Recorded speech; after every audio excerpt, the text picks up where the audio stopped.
Now, I thought peer pressure ended when I got out of high school. But peer pressure is very prevalent in adulthood. Staff meetings. Staff meetings. Now, what's funny about staff meetings, have you ever had somebody who talked a whole bunch of stuff about what they were going to stand in staff meeting? Got you all riled up, and you're sitting there when they say, anybody have questions, you go. And they go, no questions. No questions. God, isn't this the worst? No, you've lost your ability to complain if you're not going to speak up. That's right. But that's what groupthink does. Groupthink, a good way I can put it is, if there are 3 people in the car, we're driving somewhere, and 3 people in the car are hungry. 1 person isn't.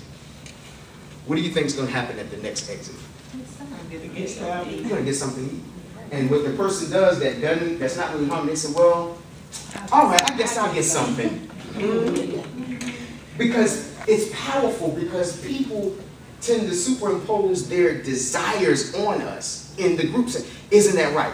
And they start leading off with these crazy questions, and just because you put it in a very firm way doesn't mean that I agree with it. And if it makes the meeting go 10 extra hours, I'm not going along with what I do not agree with.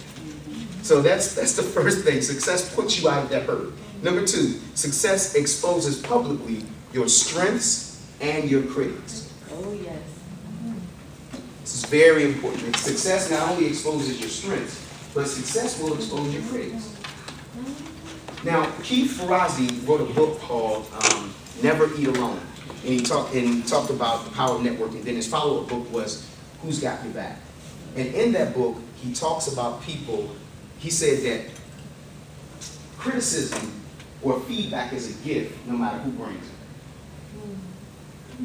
Many times we're missing a very prime opportunity to change something because the person that said the criticism was someone we did not like. Now, anybody remember the movie Gone with the Wind?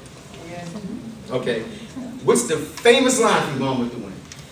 Frankly, my dear, I just don't get it. There's on page 13 of my book, it says, today, give a damn.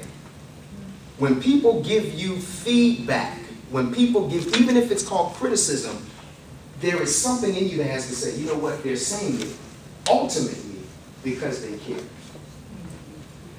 Sometimes it comes off in a very negative way, and sometimes the person that doesn't, the person that's saying it doesn't really care. But it's not what they do to you, it's how you receive it. Right. It's not about them. That's what we have to get in our mind about leadership. Leadership is not about other people. Leadership is about the filters that we have on our own lives. Because something can happen that can be very innocent, but if you are a person that feels like everybody's against you and everybody's trying to destroy my legacy, they're always trying to take me down. You are not President Obama. There are not 5 people out trying to assassinate you.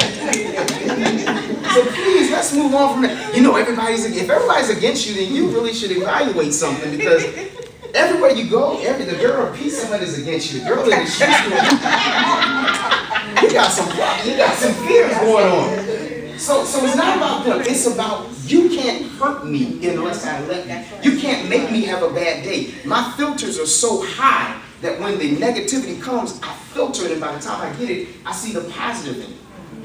I'm notorious for giving you the benefit of the doubt. Yeah. Even though I see you throwing the rocks at me. I said, oh, Mike didn't mean that.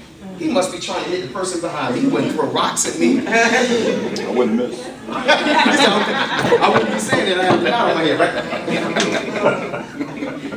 right? So your strengths. Success is simply you doing publicly what you do privately. I love when people say, okay, Early, all right, man, I got you. I booked you for 2 hours. Tell me all your secrets. Tell me all the secrets to success. I don't have any secrets.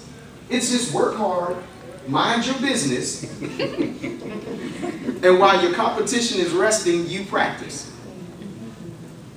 Will Smith, I love his movies. He was on Oprah. Did anybody see that interview that he did with Oprah? Was it last year? Last year. You saw it. That gave me a whole different mindset. If you can, YouTube it. Will Smith, it was Will, Jada, and his son, the whole family there. And he said something that really messed with me. He said, you know, when I got into this business, I knew I wasn't the best looking, and I knew I wasn't the smartest. But the one thing that I had working for me was I had a ridiculous work ethic. That messed me up. He said, if my competition ran 2 miles, I'd run 5. If they practice their lines for 2 hours, I'm going to practice mine for 5. because you're not going to outwork me. And I found out there are a lot of things that I don't have. But one thing that I do have is this inability to say enough is enough. I tend to go and go and go and fail 5 times, and I know on that 6th time or that 56th time, it's going to work. If you're willing to do it forever, it won't take forever. If you're willing to do it forever. So that's what success does. It publicly exposes your strengths and your criticism.